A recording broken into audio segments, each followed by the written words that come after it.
6/9 now. Didn't make any mistakes there, did we?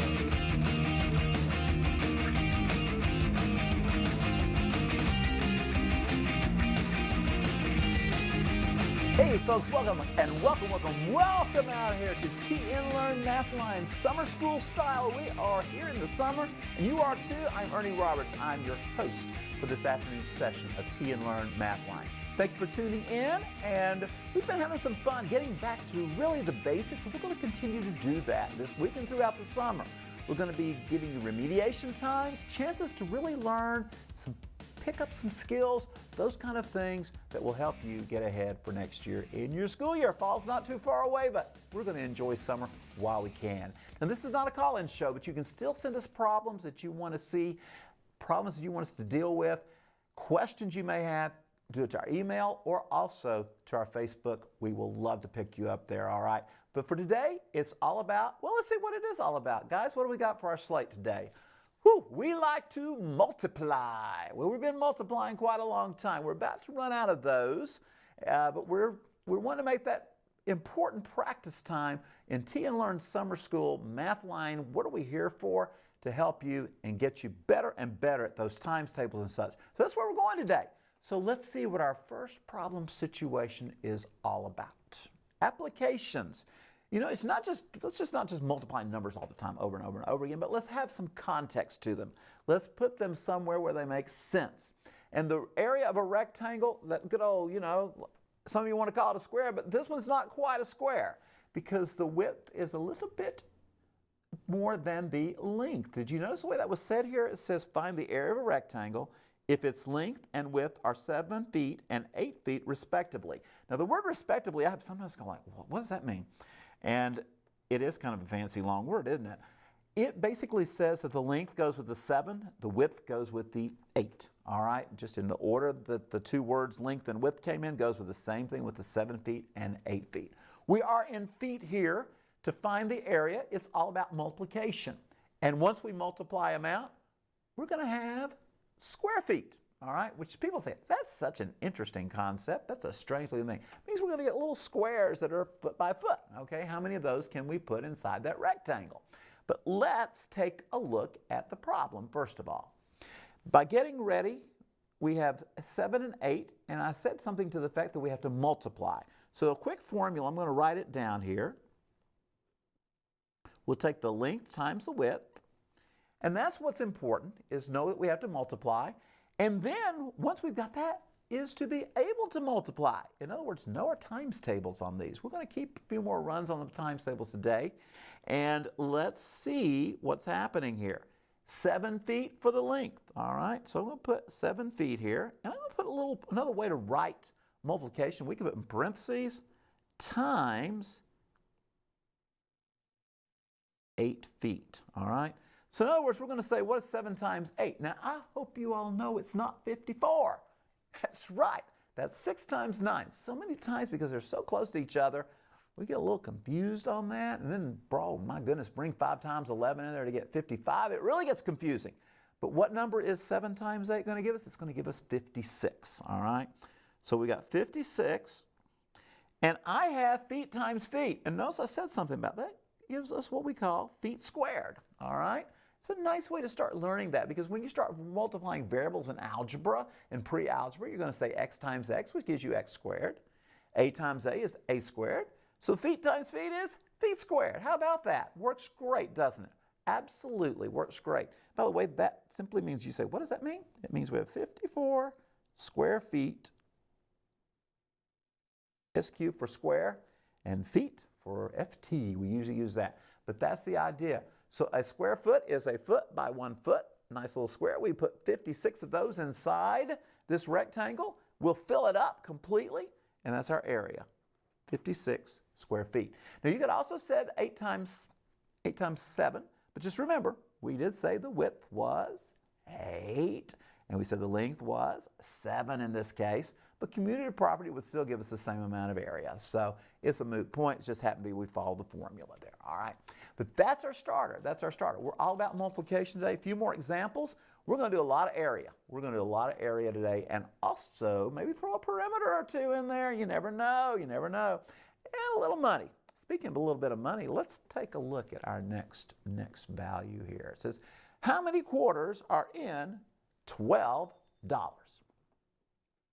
Now, off the cuff here, quarters, we got to remember what a quarter is about. You say, well, they're 25 cents, Ernie. But even more importantly, what we got to remember is how many are there in every dollar? In other words, if I give you a dollar bill, how many quarters do you give me back in change without shortchanging me now? Some of you get sneaky. Some of you might really feel nice to me and give me an extra quarter. That would be nice also. But for a true exchange, $1, that's $1 equals 4 quarters. I guess that's why they call them quarters, because you think of 4, right? How about that? All right. So we got 4 quarters equaling to $1. Now, the story is, we have 12 of those dollars. So what are we going to do? To get to $12 to find out how many quarters we've got, well, it sounds to me like we're going to have to multiply 4 and 12. It's all about multiplication, isn't it? We like to multiply. We love to multiply. We're going to do it. So let's take 4 times our 12. Y'all got that one down, I hope. Got the 4 times 12, the 12's tables? Woo! Yes, you should know the 4 times tables. And on this one, you don't have to really think. You just do 2 times 4, 1 times 4. You got 48 quarters. How about that? 48 quarters. And that will give you $12. Because once again, remember, each of those, 4 of those at a time, give you $1 back. All right? So there it is. Multiplication. Rock and roll. We're looking good. Gives us 12. Now, where does that go in money? Let's not leave this yet. Let's suppose I ask how many dimes would be in $12. All right, let's just say. You say, well, Ernie, it's not part of the question. Well, we're saying a what if. We're going to say what if. So how many dimes? So let's think about it. In a dollar, there are 10 dimes. So let's go back to that relationship. $1 equals 10 dimes. All right. We want to know about $12.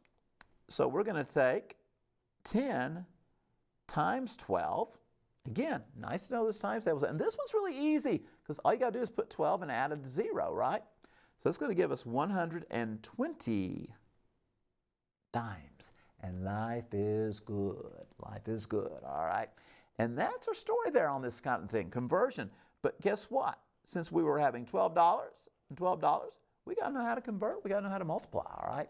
And that gives us, again, 120 dimes gets us back to $12. Easy, easy money. Easy money. I wish it were that easy, but it is. It's good stuff. It's good stuff. So let's do another money problem here. Let's take this one and see where it's going to go. This one sounds a little more advanced, all right? And what we've got going on here is movie tickets cost $11 for adults. You got that? Over 12 years of age. Now, 12 years of age, number 12 is not going to come into play in here, all right? What we need to get focused on is that we have a $12 cost here, and we have popcorn costing about $8. You know, popcorn gets more and more expensive every year, it seems like. If you get a big tub or a big box, it really does begin to cost you. It doesn't cost that much to make it. Folks, that's how they make money at movies, is on concessions. These tickets basically go back to the movie company. They aren't gouging you. They're just giving the money back to the movie people who produce. Anyway, how much money will be spent on a family of 6 if they buy both items? All right, so in other words, we got everyone buying $11 tickets and everyone's buying $8 popcorn. We want to know the total cost. It's kind of scary, all right? So anyway, we've got 6. We're going to be worrying about family of 6. That's important right there. It's a lot, and they may be just a bundle of friends, maybe multi-generational family of 6. But here we go, 6 people coming in together, all right? So we're going to say 6 times $11. Nobody got a senior discount, doggone, or a child discount. We're going to all go at $11 there, all right? And popcorn, they don't care how old you are. You pretty much pay the same amount for popcorn, all right? So we're going to have 6 times that $8 popcorn box. That's our setup right there.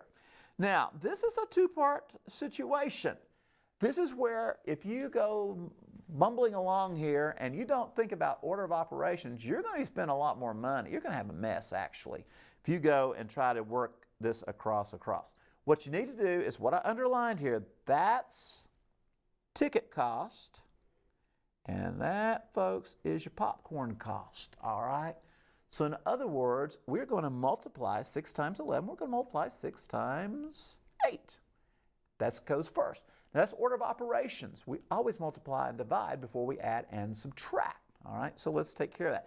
And by the way, this is really where a problem like this makes sense. When people try to remember those order of operation rules, think about it this way. You do not want to come along and say 6 times 11 and then add 6 to that result and then come back and multiply it by 8. You're going to have a very, very expensive outing, all right? And not a very fair one, okay? Because you've just been cheated out of a lot of money. So let's do it this way. Let's do it my way. Let's put a 66 right here because that is what we know 6 times 11 is going to give us.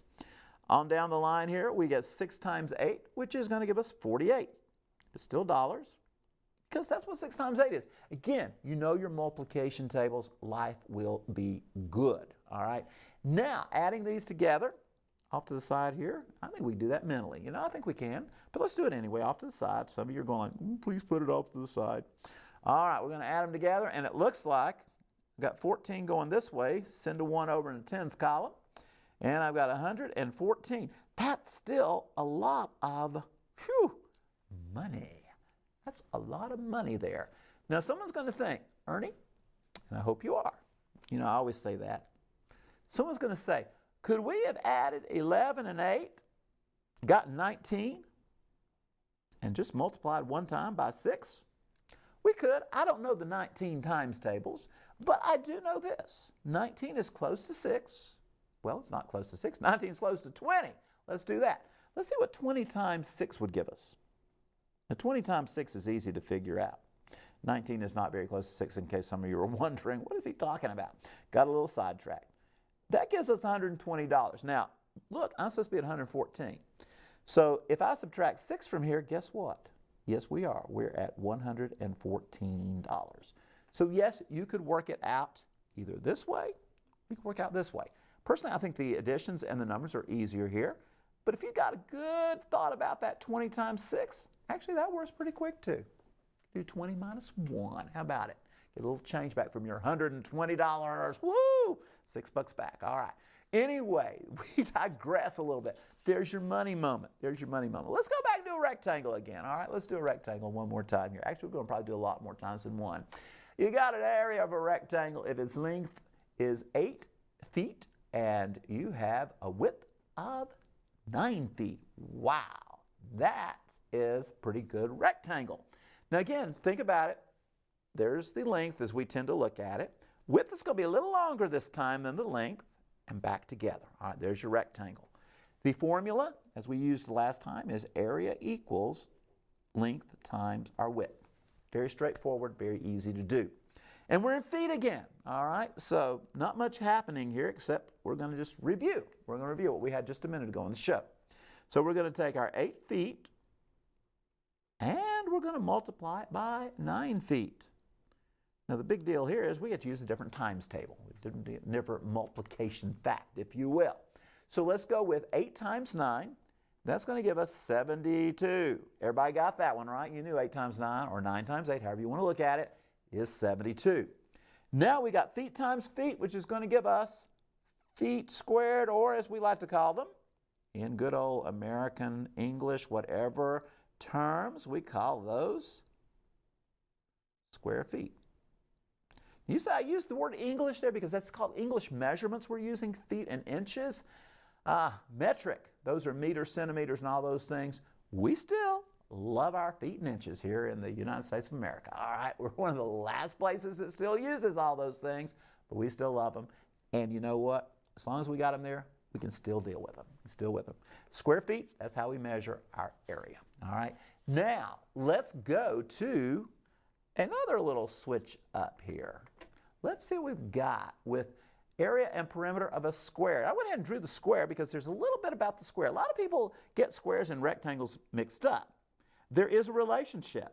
Oh my goodness, yes, there's a relationship. By the way, notice I'm putting all these little right angles in there because that's the point. With a square, and also you have all these sides the same. So I don't need to know length and width. I get length, I get width automatically, all right? If you give me the length, I got the width also. So in this case, we're going for inches. We're going to go 9 inches right there, okay? And you know what? We got a 9 inches down here also. Now, what's going on here with this thing? First of all, it says find the area. So let's go for area. The area formula, remember, for a rectangle is length times width. You said, well, Ernie, are squares rectangles? Yes, they are. Squares are rectangles. Now, are all rectangles squares? No. All right? But when we have this little requirement to be a square, you got to have these 4 nice little corners, all right, 4 90-degree angles, right angles. You've also got to have all the sides being the same.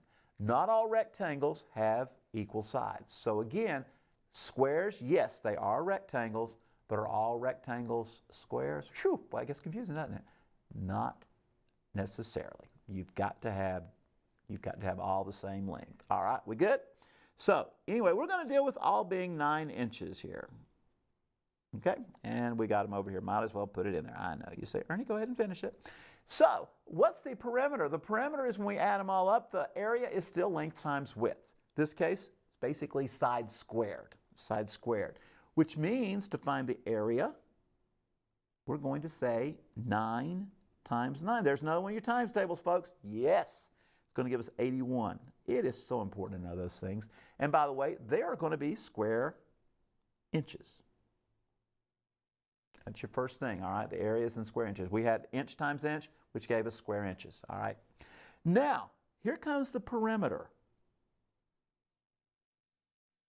Perimeter is going to be equal to, well, we could add 9 plus 9 plus 9 plus 9, but you know what that is? That's repeated addition.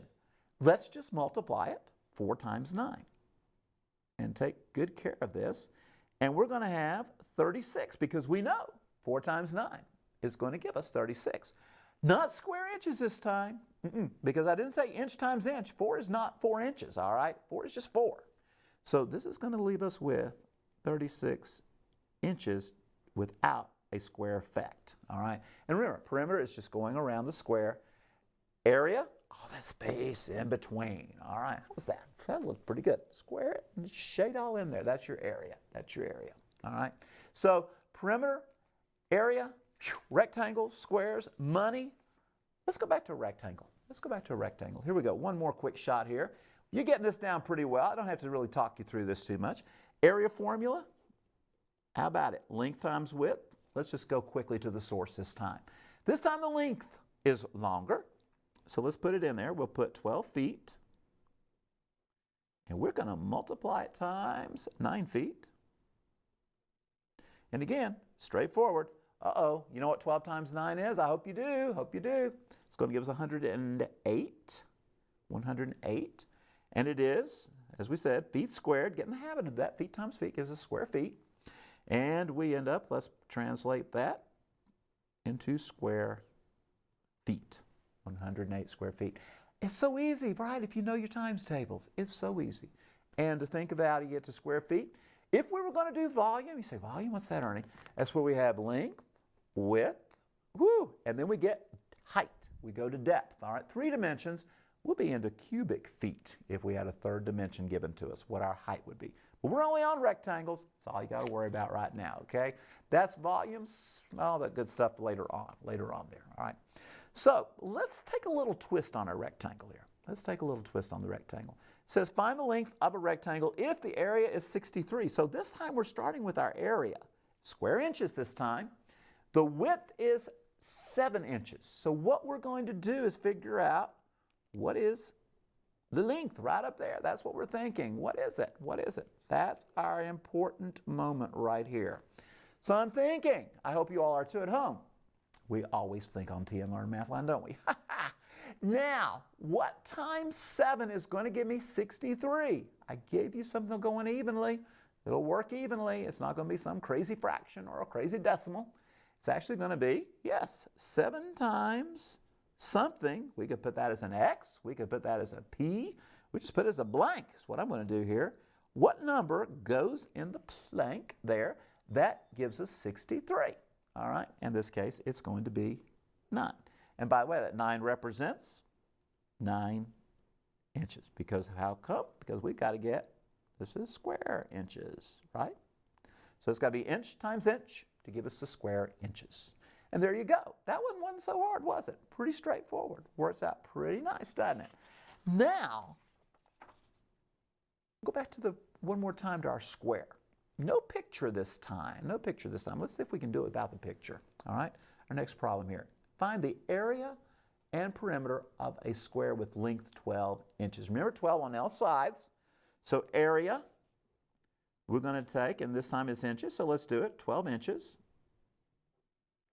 times another 12 inches.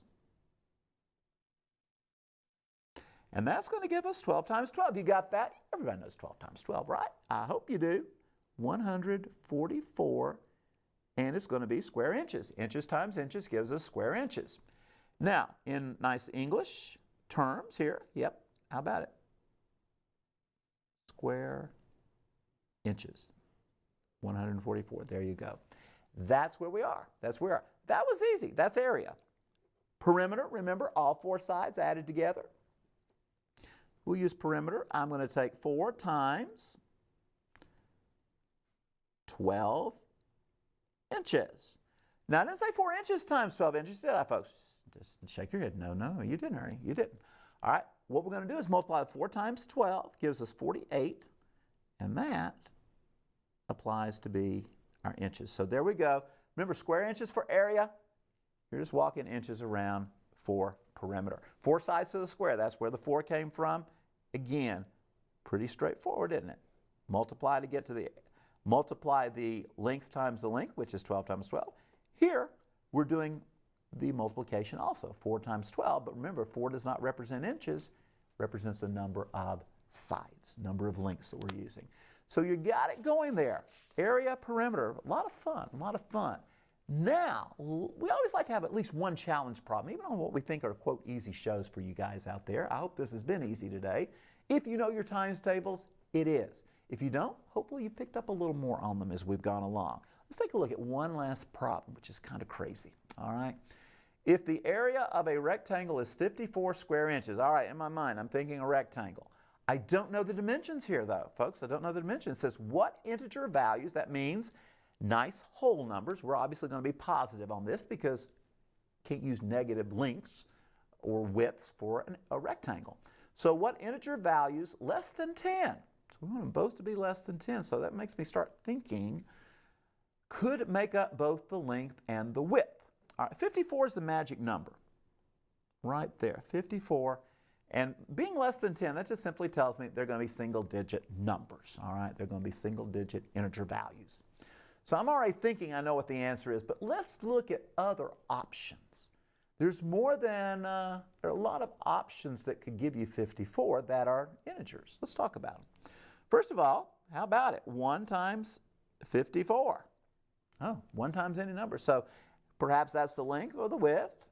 That could be the other length or the width, all right?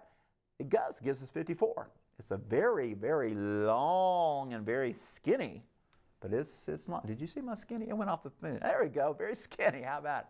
Very long, very skinny. Now, what about 2? 2 will divide into 54 evenly. I see we're starting to think about numbers that are divisible, all right? And 54 is divisible by 2, all right? So 2 times 27 will go. But notice, 1 and 2 are cool. 54 and 27 are 2-digit numbers, 2-digit integers. Can't work with those. Will 3 go into there? Will 3 go into there? I believe it will. 3 times, what you going to get? I think 18. 3 is good. 18, too big. Does not, see what we're looking for? We're looking for 2 values, 2 numbers less than 10 that would make up the length and the width. Didn't say which has to go where. Just going to make up both the length and the width. All right, you know I'm coming down to the next one. 4 doesn't work. 5 sure doesn't go in there evenly because you got to have a 5 or a 0 on the end. 6 is my next choice, and there is my times table. 6 and 9. 6 times 9. So if I take 6 inches and times 9 inches, guess what? I got 54 square inches, which is way we check back through. Could it go 9 by 6? Sure. there's no rule that says length has to be longer than width, okay? That's one of those things that we get in our mind a lot of times. Well, none didn't work right because if you draw it that way, it's okay. You just sometimes have to shift your numbers there, okay? But you think about it, if you don't know either dimension, you've got some flexibility in how the figure's going to look. You have the figure flexibility, all right? Ooh, figure flexibility. Look, got it right. Hey, folks, thanks for tuning in this afternoon. We've looked at areas. We've looked at some money problems. But it's all about multiplication. We want you to know those times tables, those multiplication facts that you have from third, fourth, fifth on up, because you never get away from them. You get them, have them with fractions, decimals, my goodness, with everything. And of course, who can forget long division, which we all love also. Got to multiply before you can do long division. Again, thanks for tuning in today. We'll be back again tomorrow. We'll be back again next week. We'll be back all summer.